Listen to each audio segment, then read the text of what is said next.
Good morning. Brendan Cummings with the Center for Biological Diversity.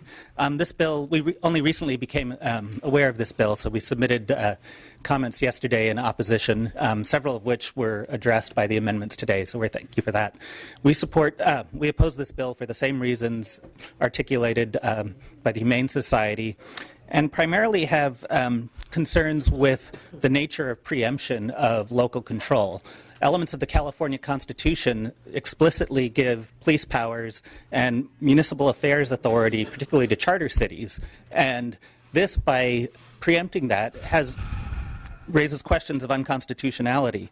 But bigger, as a policy matter, while the Fish and Game Commission is undoubtedly uniquely qualified to deal with the promulgation of hunting and fishing regulations, this underfunded, understaffed agency, by giving it exclusive authority for also health and safety issues and taking that away from local jurisdictions, unduly burdens the commission and also takes the power away from the local jurisdictions who are most aware of what these issues are. And these include things like shooting ordinances that many cities and counties have. The language of this bill is so broad in terms of relating to the taking that all manner of local regulation, from things like shooting ordinance, but also land use measures, are arguably preempted by the bill, and it will cause just more confusion rather than clarity. Thank you.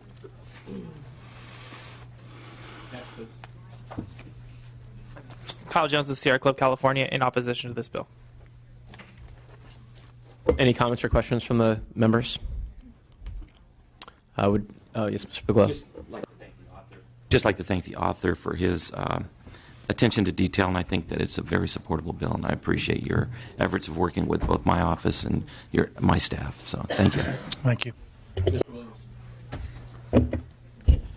Well, I'm usually a ardent 100% supporter of the Humane Society. I do think that the issues brought up have been partially addressed by the amendments. I think the author is being cooperative by cooperating with the suggested amendments of the committee, and I do think that should be rewarded. So I will give you my aye vote today, and I hope you'll keep on working with the advocates, and particularly the Humane Society and the Center. Absolutely. Any other comments? Yeah, Mr. Williams has my talking points. Reluctantly, even looking at this bill, you're addressing a lot of the issues and amendments, and so I will support it today. Dr. Close. Yes, please. Thank you. And Mr. Chair, I do thank you for your input on this bill and making it a better bill and making me conscious of other items that I wasn't aware of. And so I do respectfully ask for the aye vote of the committee. Great. Thank you. Is there a motion? Yes, and a second. Great. Okay. AB 665 do pass as amended to Appropriations Committee. Levine? Aye. Levine, aye. Bigelow? Aye. Bigelow, aye. Dolly? Dodd? Aye. Dodd, aye. Gaines? Aye. Gaines, aye. Garcia? Aye. Garcia, aye. Gomez? Aye. Gomez, aye. Gray? Harper? Aye. Harper, aye. Lopez? Aye. Lopez, aye. Mathis? Aye. Mathis, aye. Medina? Aye. Medina, aye. Rendon? Ridley Thomas? Aye. Ridley Thomas, aye. Williams? Aye. Williams, aye. Thank you, Mr. Chair and committee members. Ms. Lopez?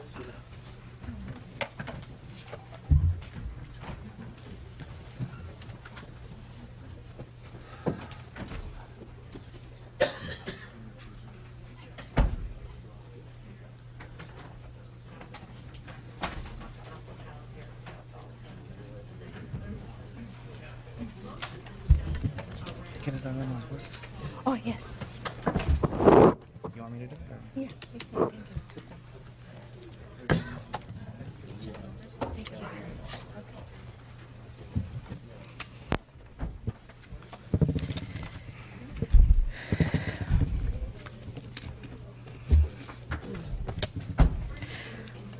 Okay. Okay.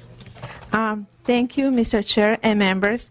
Today, I would like to bring to attention AB 559 and AB 559 would directly of the Department of Fish and Wildlife to take an action on conservation of the motorbike flight.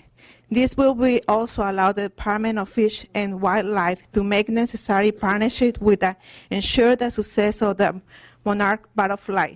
In the past 2 decades, the majestic creature has experienced 90 population decline in the past 2 years. This is a worry trend.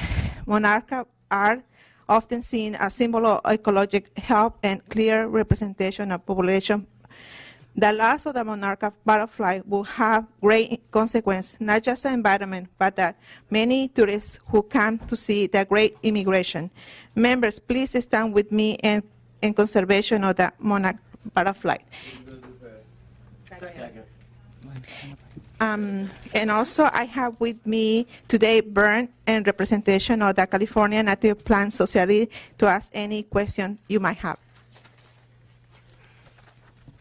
Vern Gehring on behalf of the California Native Plant Society. Just briefly, Chairman and members of the committee, monarchs, as you know, are like no other wildlife species, have a significant iconic relationship to human beings. The path, as you know, that they follow to survive is really inspirational. Monarchs' dependence on native plants links the two in important ways. All butterflies rely on plants for survival. As adults, they require access to flowers for nectar, and as caterpillars in the larval stage, they need plants for food. Most species of butterfly can use numerous plants and flowers for nectar, but all depend on either one or very few at the larval stage. The monarch depends on a single plant, milkweed. There's a lot of misinformation in the community about how to help and benefit native monarch butterflies. So it's really critical, as this bill calls for, urging the department to do a public educational program to make sure there's good information available to the public, to things that they can take themselves, as well as encourage local community partnerships and projects to protect and restore native plant populations, as well as the monarch butterfly. We urge your support of this bill. Thank you.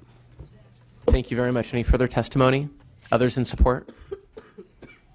Hi, my name is Renato Lira. I'm from the San Fernando LGBT. We do support this bill. Kyle Jones with Sierra Club California in support.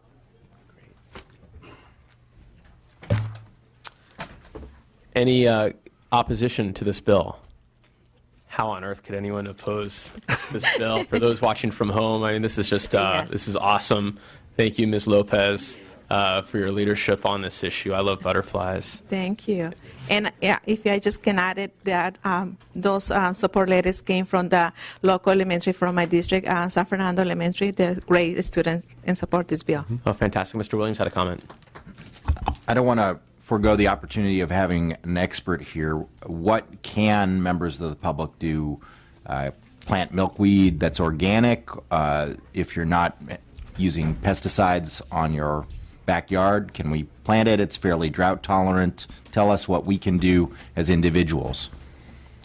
Well, one of the most significant things as far as this misunderstanding, I think, in the public is what plant species really help butterfly. And what's commonly referred to and commonly a recommendation is to plant something called a butterfly bush. Monarchs and other butterflies do benefit from that, but it's totally inadequate for the full stage of their existence. In fact, butterfly bush is oftentimes invasive in California. So one thing they can do is search out native plants in their area, search out the native milkweed. There are different subspecies of milkweed native to California, so making sure that they get the locally appropriate milkweed plant is the most important as far as for the larval stage. Other local native natural nectar-producing plants that are attractive are also significant. Those are things that they can do in a small area in their yard, and they can advocate that for in public spaces in their communities. I don't have the details about what other native nectar-producing plants are significant, but there's our society has online information available to make those choices. So those are some of the specific things people can do. Thank you, sir, and thank you, Mr. Williams, for that question. Any other comments or questions? Ms. Lopez, would you like to close? Yes, I just respectfully asking you for your vote for AB 559. Thank you. Thank you, Ms. Lopez, for your leadership on this issue. There was a motion? Yes. Yes. And a second. And a second. So we'll call the roll. Do pass to Appropriations Committee. Levine? Aye. Levine, aye. Bigelow? No. Bigelow, no. Dolly? Did you tell me? I'm going to lay off for a second. Dodd? Dodd, aye. Gaines? Garcia? Garcia, aye. Gomez? Gomez, aye. Gray? Harper? Harper, no. Lopez? Aye. Lopez, aye. Mathis? No. Mathis, no. Medina? Rendon? Ridley Thomas? Aye. Ridley Thomas, aye. Williams? Aye. Williams, aye. Okay, you have 8 votes. Your bill gets out. Congratulations, Ms. Lopez. Thank you so much. And we'll hold the roll open for more aye votes. Mr. Gomez, you're up.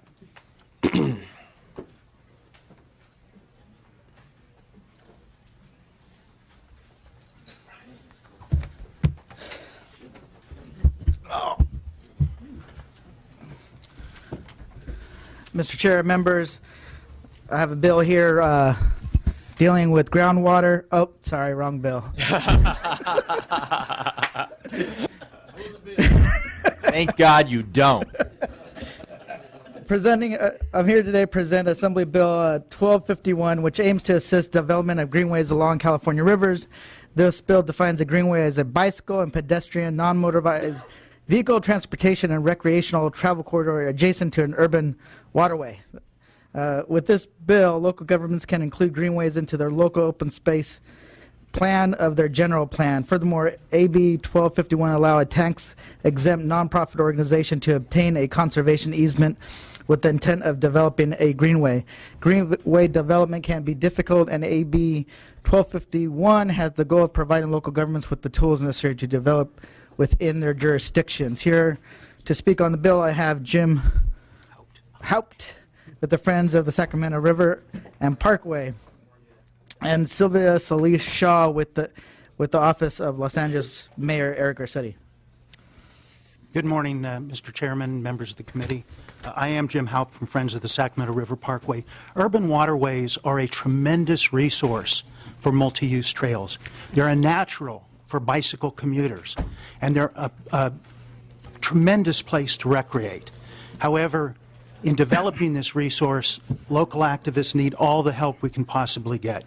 Therefore, we strongly urge your support for AB 1251. Anyone else in support? Yeah, Vern Gehring again on behalf of this time of the California Urban Streams Partnership, and I just wanted to lend our support to this bill. None of the members in our organization would be potential property managers authorized by this bill, but we certainly endorse and support anything that encourages urban greenways and urban waterways in particular. So urge your support of the bill. Great, thank you. Others in support, please state your name, your organization, your position. Morning, Chair and members. Katrina Robinson on behalf of Caltrout in support. Thank you. Mr. Chair and members, Mark Fenstermaker on behalf of the Mountains Recreation and Conservation Authority in support. Kyle Jones of Sierra Club, California in support. Juan Altamirano, Audubon, California in support. Any opposition? That's a long line. Any questions from or comments from the members? Nobody likes it. Mr. Gomez, would you like to close? Nope. Just like to thank the chair and ask for everyone's aye votes, please. There was a motion by Ridley Thomas. We need a second. Second. We got one from Ms. Lopez. Please call the roll. AB 1251 due pass to local government. Levine? Aye. What's that? Bigelow? Dolly? I'm going to amend it into a Dodd? groundwater bill. Gaines? No. Garcia? Aye. Gomez? Aye. Gaines, I'm going to Gray? Harper? No. Lopez? Aye. Mathis? No. Medina? Rendon? Ridley Thomas? Aye. Williams? Aye. Yeah, right. All right.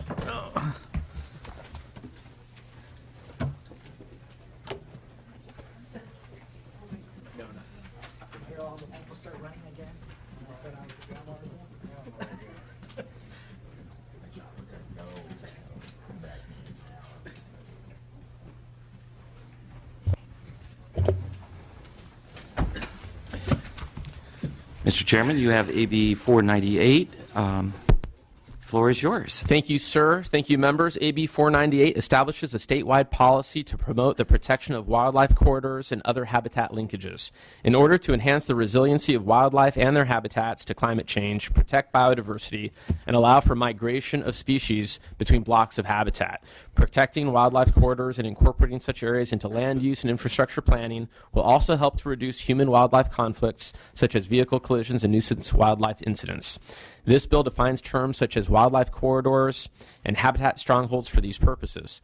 This bill builds upon state law enacted as a result of legislation carried by the late Assemblyman Ira Ruskin in 2008, which recognizes the importance of wildlife corridors and directed the Wildlife Conservation Board and Department of Fish and Wildlife to identify areas of the state most essential as wildlife corridors and prioritize vegetative data development in those areas.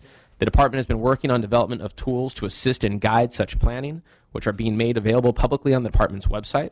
Opponents to the bill have raised concerns that this bill could be interpreted to impose new mandatory regulatory requirements. That is not my intent.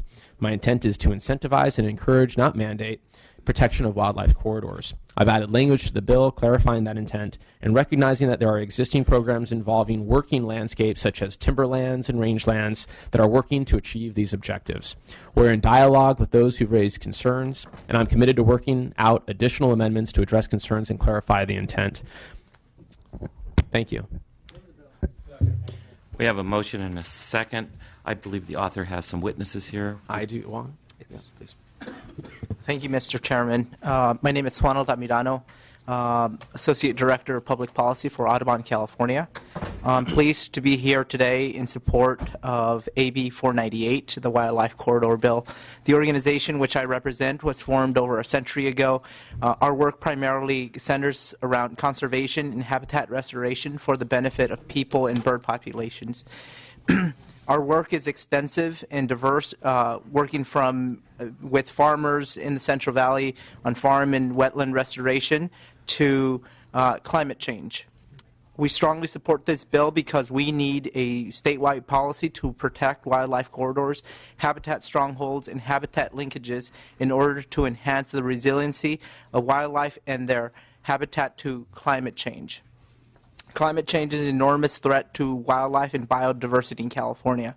Our models show that approximately 414 bird species, 170 of those found here in California alone, are in danger of losing upwards of 50% of their habitat due to changing climate and habitat loss. Some of these species include backyard birds, found very prevalent in the LA area or Southern California, like the Allen's hummingbird. Others around the state, like the burring and spotted owl, and our iconic bald eagle. For us, we feel that the wildlife corridors are vital for enhancing the resiliency of wildlife in their habitat. This bill would declare that it is the policy of the state and the state agencies with regard to a project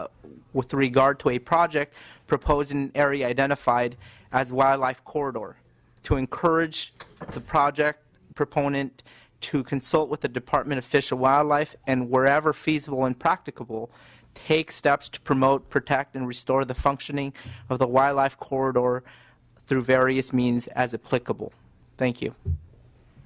Thank you, Vice Chair and members. Katrina Robinson on behalf of the Land Trust of Santa Cruz County. I just also wanted to make the point that this is not just a wildlife issue, but a big public safety issue. Santa Cruz County has been working on a wildlife corridor on Laurel Curve on Highway 17 between Santa Cruz and San Jose for the last few years. 73% of all deaths on the highway occur at Laurel Curve, and there's been 292 auto crashes between 2006 and 2010, several of those due to wildlife. And it's a prime collision spot for deer and mountain lions and other habitat. Just last fall, there was a male mountain lion that was struck and killed at that site.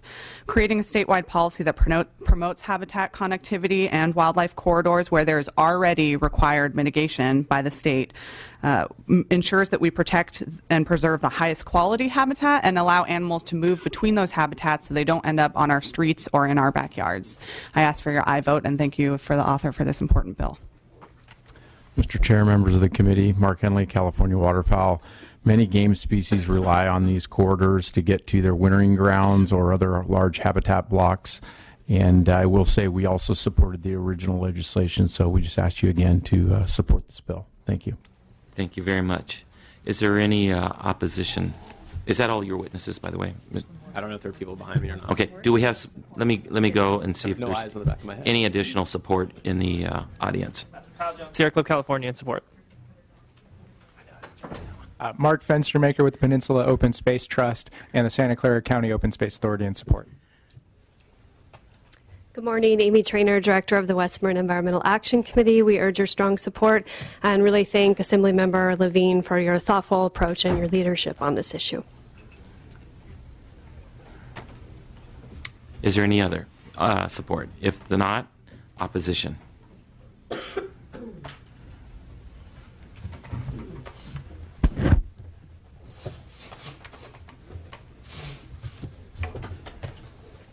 Mr. Chairman, committee members, Silvio Ferrari with the California Building Industry Association. I think the author addressed some of our concerns in his opening comments.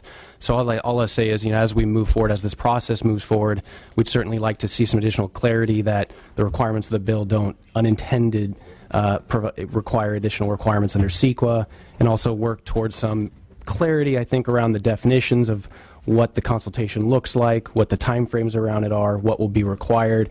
And I think in particular, if the bill is encouraging, if someone is not encouraged to move forward with the consultation process, is there repercussions to them doing that? But again, a great deal of respect for the author. We've worked through a number of issues in the past, and we look forward to doing that as well this time. Thank you.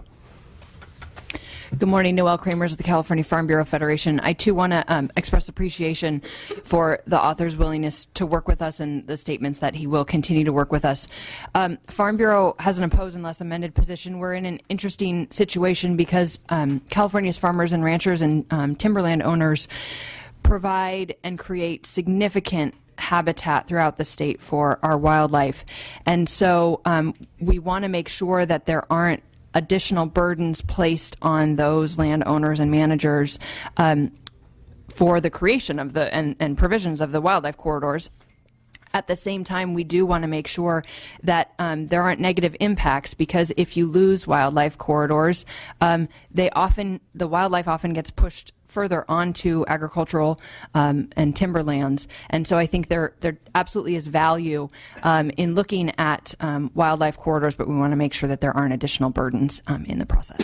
Thank you. Thank you. Any other opposition in the audience? It's hard to feel like I'm not sure. Seeing one more? Oh, your support. There we are. We're back. So, are there any questions from the members? Questions of the author? Seeing none, just a comment from me. I want to say thank you again to the chair for his eagerness to work on trying to clarify some of the opposition. Being one of those who's been an affected party as a former county supervisor to a lot of these corridors has been tremendously burdensome and challenging for a number of the communities that I served previously and communities throughout the state. So I encourage you to continue to work to make sure those impacts don't harm them. If not, we'll go to vote. I believe we have a motion and a second. Would you like to close, Bill? I respectfully ask for an aye vote. Love that. That's great. AB 498, due pass to Appropriations Committee. Levine. Aye. Levine, aye. Bigelow. Not voting. Bigelow not voting. Dolly. Thank you very much. Dodd. Aye. Dodd, aye. Gaines. Garcia. Garcia, aye. Gomez. Gray. Harper. I'm an aye. Gomez, aye.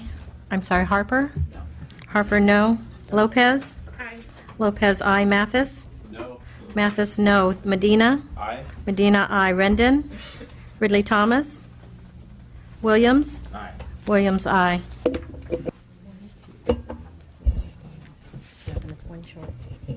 Okay, we'll hold the roll open for people to add on to that bill. And we'll hold the roll open for, I think that's it for today. Nope. Oh, we need to, oh yeah. So we'll lift the call on a few bills.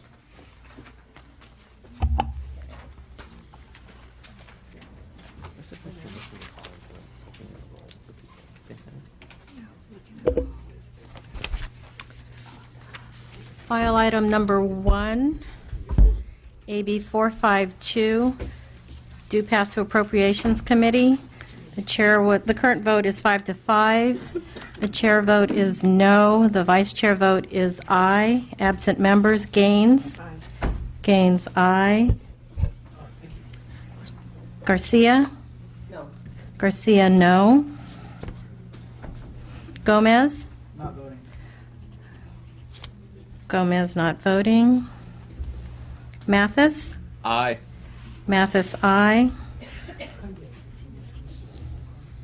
Rendon? That is 7 to 6. File item number 3, AB 454, Bigelow. Due pass to Appropriations Committee. Current vote is 5 to 5. Chair is no. Vice chair is aye. Absent members, Dodd. No. Dodd, no. Gaines? Aye. Gaines, aye. Gomez? Aye. Gomez, aye. Mathis? Aye. Mathis, aye. Rendon? That bill is out. Item number 10, AB 1242, Gray, due pass to Natural Resources Committee. Current vote is 6 to 4. The chair votes no. The vice chair votes aye. Absent members, Gaines. Okay, what's the number again? AB 1242. I'm aye. Gaines, aye. Gomez. Not voting. Gomez, not voting. Mathis. Aye. Mathis, aye. Rendon. That bill is out. File item number 15, AB 498, Levine, due pass to Appropriations Committee. The current vote is 7 to 2. Which one is this? Levine is the chair votes aye. The vice chair is not voting. The absent members are Dolly. This is the chair's bill, AB 498. Dolly is a no.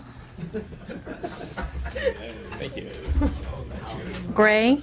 I don't even have to look. No. Rendon. Chair's bill? Aye. Rendon, aye. Ridley Thomas.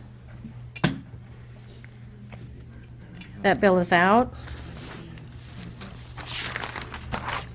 Go ahead. You're out. Okay, then you can put me as a no on this one. Okay, let me recall the last one on call. Item number 1, AB 452 Bigelow, due pass to Appropriations Committee. The current vote is 7 to 6. The chair is no. The vice chair is aye. The absent members, Rendon. No. Rendon, no. That bill fails. Can I ask for reconsideration? Of course. Thank you. Without objection, reconsideration is granted. Okay, and then we just have add-ons. Okay, so the roll is open to add on to bills that I guess have already left or behind. Okay. I got to change mine. Which one was that? I just make an announcement, get my legislative back. Oh, sure. Yeah. Okay. You want to just say it into the mic? Right. Yeah. Can I add on to 665? Which one is she doing? We just want to return the monarch butterflies back to their creators. Oh, which one? I know, I loved them too. We just want to get the monarchs back. 17. What do we do? Oh, returning those things. Okay. 665.